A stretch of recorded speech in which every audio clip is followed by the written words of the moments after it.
কংগ্ৰেছৰ সভাপতি গৌৰৱ গগৈৰ বিৰুদ্ধে মুখ্যমন্ত্ৰীৰ মানহানি গোচৰ। মুখ্যমন্ত্ৰীৰ গোচৰ তত্ত্বাৱধায়ক জিতেন্দ্ৰ সিং আৰু ভূপেশ ৱাঘালৰ বিৰুদ্ধেও। এইবাৰ সংবাদপত্ৰৰ বিৰুদ্ধেও গোচৰ মুখ্যমন্ত্ৰীৰ। কংগ্ৰেছৰ নেতৃত্বই দিয়া এখন সংবাদমেলৰ বিৰুদ্ধে কামৰূপ মহানগৰ দেৱানী আদালতত 500 কোটি টকাৰ মানহানি গোচৰ তৰিছিল হিমন্ত বিশ্ব শৰ্মাই। কংগ্ৰেছৰ অভিযোগ আছিল মুখ্যমন্ত্ৰীৰ পৰিয়ালৰ 12,000 বিঘা ভূমি, ৰাজ্যত নামে বেনামে সম্পত্তি ক্ৰয়। এটাই কথা জানো যে ৰাজনীতি কৰিলে মানুহ স্পষ্ট হ'ব লাগে, আৰু ৰাজনীতি হ'লে আপুনি ইমানটোলৈকে নাযাব যাক আপুনি কেতিয়াও প্ৰমাণ কৰিব নোৱাৰিব। মই সদায় কৈ আছোঁ যে আমাৰ লগত যিয়ে সম্পত্তি থাকিব আমি ইলেকশ্যনৰ এফিডেভিটত দিওঁ। সকলোৱে দেখাই পাই থাকে, 21 চনৰ এফিডেভিটো আছে, তাৰ আগৰ 16 চনৰো আছে।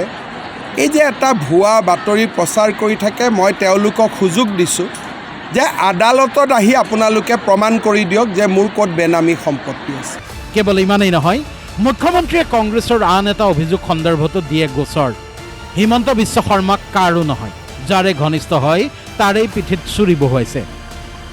এই কংগ্ৰেছ দলে কোৱাৰ নিচিনা কাৰোবাক চুৰি মাৰি পেলাই মুখ্যমন্ত্ৰী হয়, এইবিলাক কথা সম্পূৰ্ণ মিছা, মনে সজা আৰু ভিত্তিহীন কথা কৈ পেলাই ৰাইজক আভুৱা দিছে বা বিপথে পৰিচালিত কৰিবলৈ চেষ্টা কৰিছে কংগ্ৰেছ দলে। যিখিনি কথা প্ৰেছ কনফাৰেন্সত কৈছে আৰু যিখিনি কথা নিউজ পেপাৰত পাব্লিছ কৰিলে, সেইখিনি যদি সত্যৰ ভিত্তিত হয় নে সম্পূৰ্ণ মনে সজা হয়, সেইটো তেওঁলোকক আহ্বান জনাইছে প্ৰমাণ কৰিবলৈ। আৰু যদি প্ৰমাণ কৰে ভাল কথা, আৰু যদি প্ৰমাণ কৰিব নোৱাৰে তেতিয়াহ'লে মাননীয় মুখ্যমন্ত্ৰীয়ে তেওঁলোকৰ পৰা 500 কোটি টকাৰ ডেমেজ ক্লেইম কৰিছে। এই দুয়োটা বাতৰিৰ শিৰোনামেৰে হিমন্ত বিশ্ব শৰ্মাৰ মানহানি হোৱা বুলি তৰা গোচৰত আদালতে শুনানি ল'লে বুধবাৰে। মুখ্যমন্ত্ৰীৰ অধিবক্তাৰ যুক্তি, হিমন্ত বিশ্ব শৰ্মা এটা সন্মানীয় পৰিয়ালৰ সদস্য। গুৱাহাটী বিশ্ববিদ্যালয়ৰ ডক্টৰেট ডিগ্ৰীধাৰী হিমন্ত বিশ্ব শৰ্মা, LLB ডিগ্ৰীধাৰীও হিমন্ত বিশ্ব শৰ্মা। উত্তৰ পূৰ্বাঞ্চলৰ লগতে দেশৰ ৰাজনীতিৰ এজন সফল ৰাজনীতিক। সমাজতো এটা গুৰুত্বপূৰ্ণ স্থান দখল কৰিছে নিজৰ কৰ্মৰে।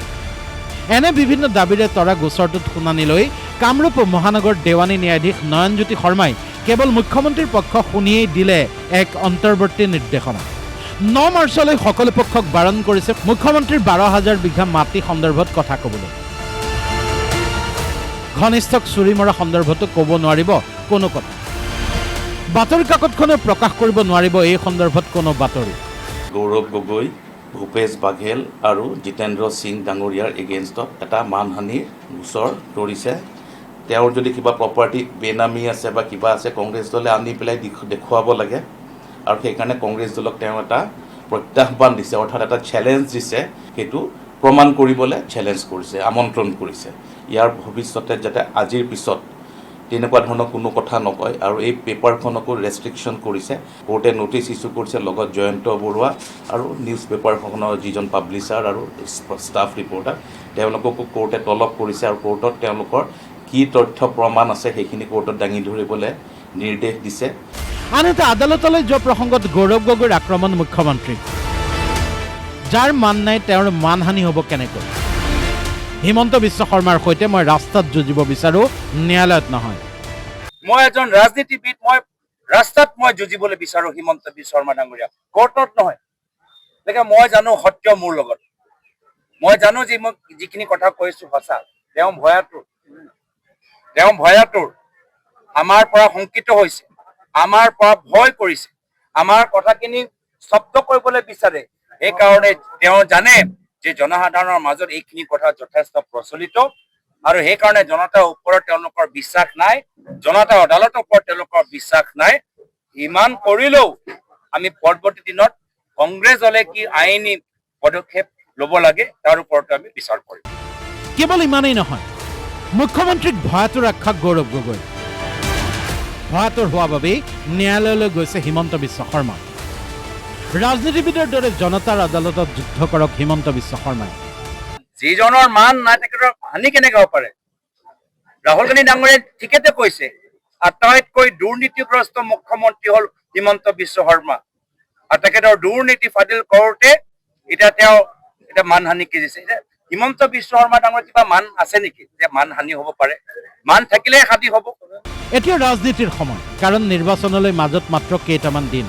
যিটো কথা উপলব্ধি কৰিছে উচ্চতম ন্যায়ালয়ে, সেই মুখ্যমন্ত্ৰী হিমন্ত বিশ্ব শৰ্মাৰ এটা ভিডিঅ'ক লৈ জৰুৰীভাৱে শুনানি ল'বলৈ অস্বীকাৰ কৰিছিল দেশৰ সৰ্বোচ্চ ন্যায়ালয়। অৱশ্যে কামৰূপ মহানগৰ দেৱানী ন্যায়াধীশ নয়নজ্যোতি শৰ্মাই মুখ্যমন্ত্ৰীৰ মানহানি হোৱা বিষয়টো গুৰুত্ব সহকাৰে লৈ প্ৰথম শুনানিতে দিলে গুৰুত্বপূৰ্ণ নিৰ্দেশনা।